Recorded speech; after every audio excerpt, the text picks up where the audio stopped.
কি গো শর্মিলা, কি দেখতেছো? এদিকে আসো, দেখাই আমি।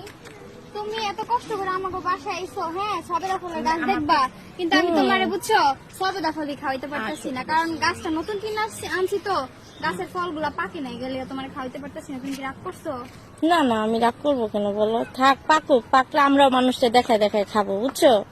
গাছে থেকে পারবো খাবো কেন? আর আমার এই গাছের ভিতরে অনেক সবেদা ফল ধরছে, তুমি ঘুরে দেখাও। অনেক সবেদা ফল ধরছে, এই দিয়ে আমি মনে করো সবাই দাওয়াত দিলাম, সবাই খায়া যেও। হ্যাঁ, কুলাইবো তোমার? হ্যাঁ, বহুত আছে। আল্লাহ রে আল্লাহ, না হইলো 500 ফল ধরছে এই গাছটার ভিতরে। মাশাআল্লাহ কও। মাশাআল্লাহ। থু থু।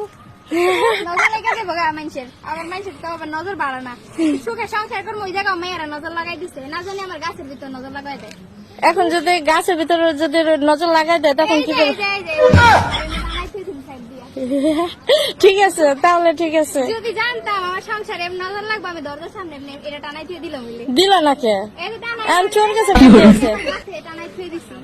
ভালো কাজ করছো তুমি। কাজ করছি না? হ্যাঁ হ্যাঁ, কেউ নজর লাগার আগে আমার ওই জুতার দিকে নজর যাইব। অবশ্যই। হ্যাঁ, এখন তো এই কাজই করুন।